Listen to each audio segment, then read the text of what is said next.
my name's Lucy, and I'm pretty low energy, so I'm quite pleased that half the audience have gone. I was told tonight that I needed to appeal to both young and, forgive me sir, old.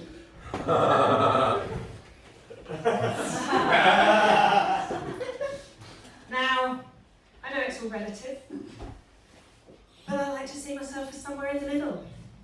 Yes.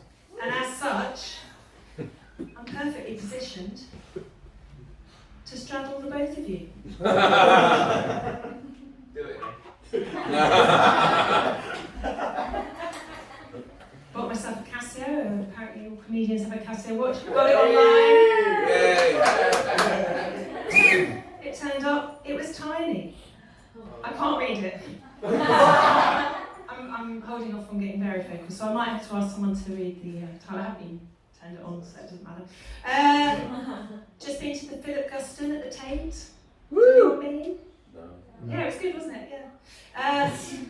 I like to go around to exhibitions twice. First time to take photographs on Instagram, and the second time to look down on people taking photographs.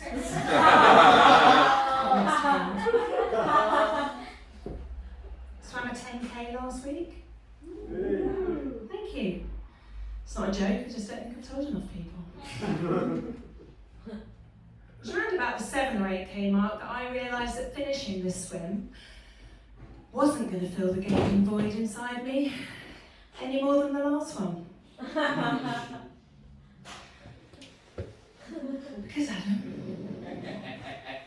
as we both know, you can't run away from yourself. You sure as hell can't swim. It's not with my black. Absolutely. You just wouldn't be able to swim fast enough, would you? Even Michael Phelps is going to have to face his demons one day. So I decided to channel the gaping void inside me into my stand-up. And everyone's a winner. No.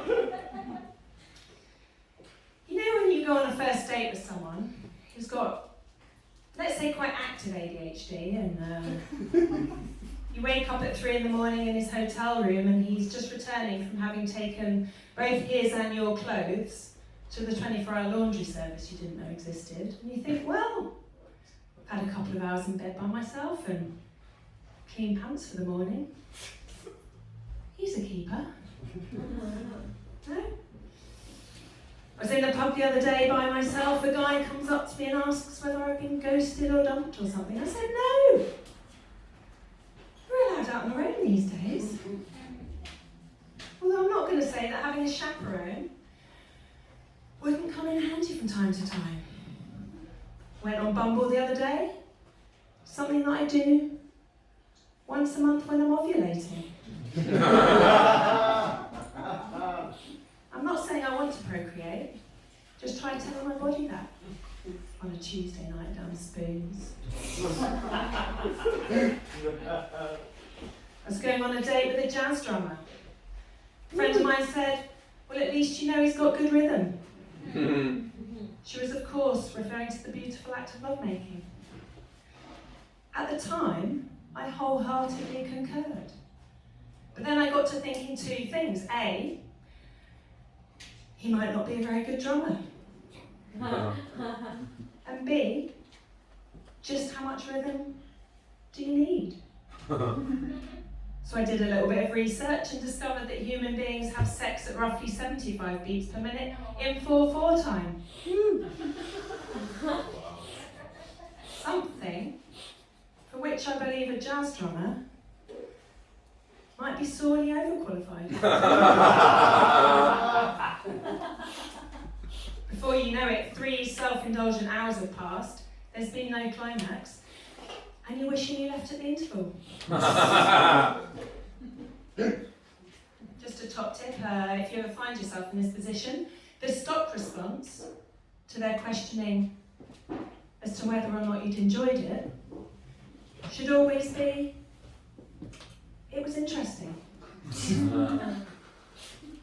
And if by that point you're too tired to speak, a click of the fingers should suffice. Thank you very much for that. Started doing stand-up at the same time I started doing menopause. In order that the lights exacerbate my hot flashes, to create a sheen on my skin so powerful that whenever you guys look at me, all you can see is your own reflection.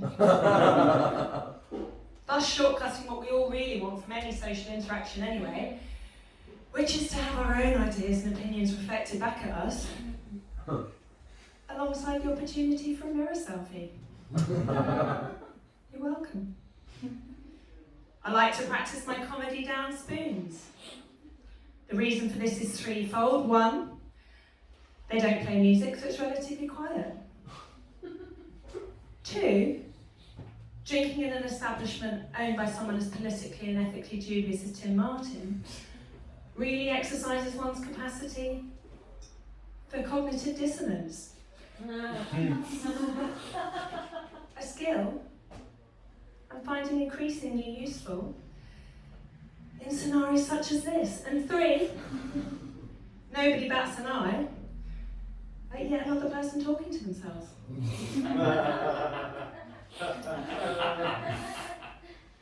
I started doing stand-up for the same reason that most people start doing stand-up. Because my dad didn't love me.